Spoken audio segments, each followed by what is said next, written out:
Good day everyone, and welcome to another episode of Rough Cut Film Analysis with your host Sandy Slade. Today we will be discussing a newer film, Mad Max Fury Road.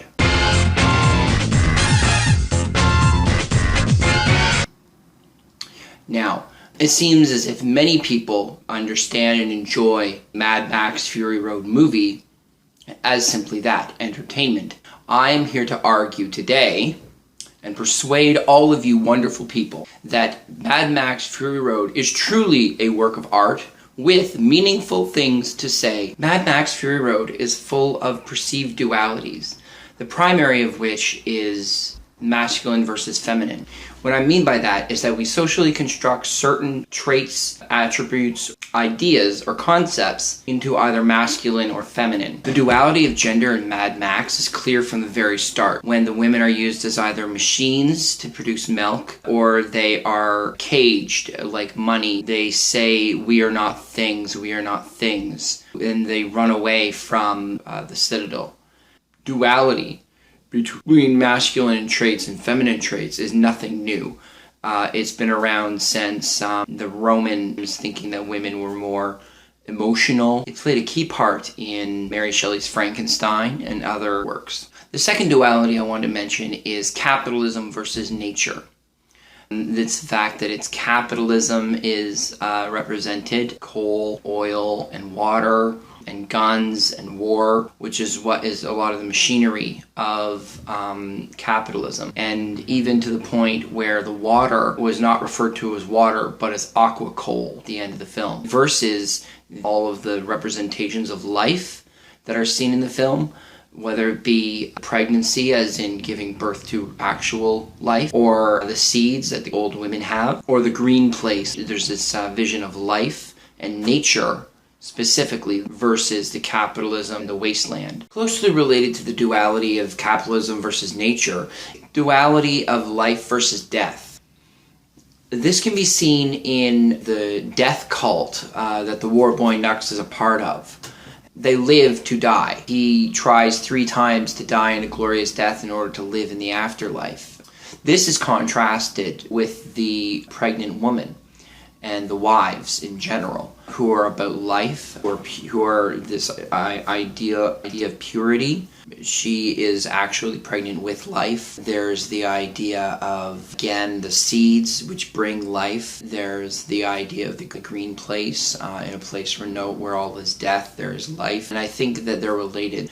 As the narrative arc progresses, we have the duality of masculine and feminine, the duality of life and death, the duality of capitalism and nature, and they're all playing in as the narrative progresses. So the next step is to look at how the narrative arc may offer a solution to the issues that we have as a society.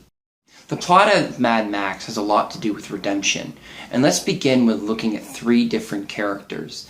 The first we'll look at is the war boy Nux.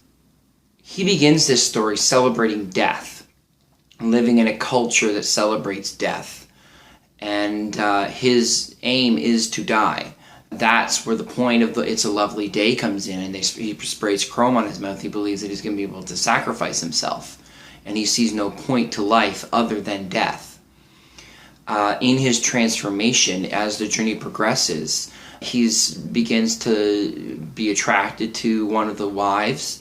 He comes to accept life. He comes to value life and see the point of it. So he if we see it on a scale, with death being on one side and life being on the other, his transformation is from the death towards the center, towards life.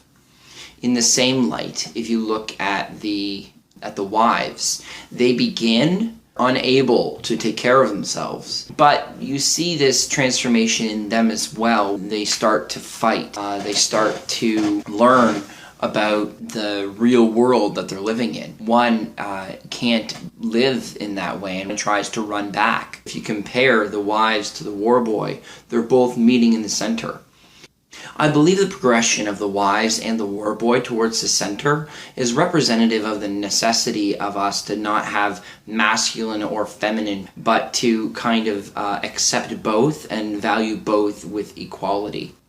I believe the example that George Miller has set out for how to combine these two seemingly disparate categories into one can be seen in the epic hero of Furiosa.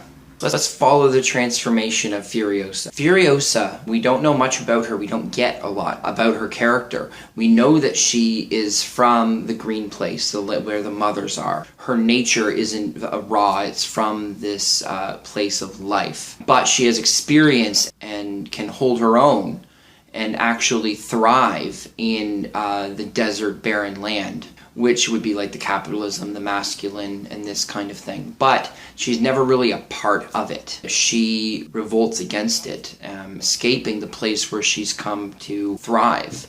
And not only that, but taking the women and the wives back to this place of safety, this place of security. And she's almost successful. She gets them there. Now, the problem is it's no longer there. It's no longer a possibility.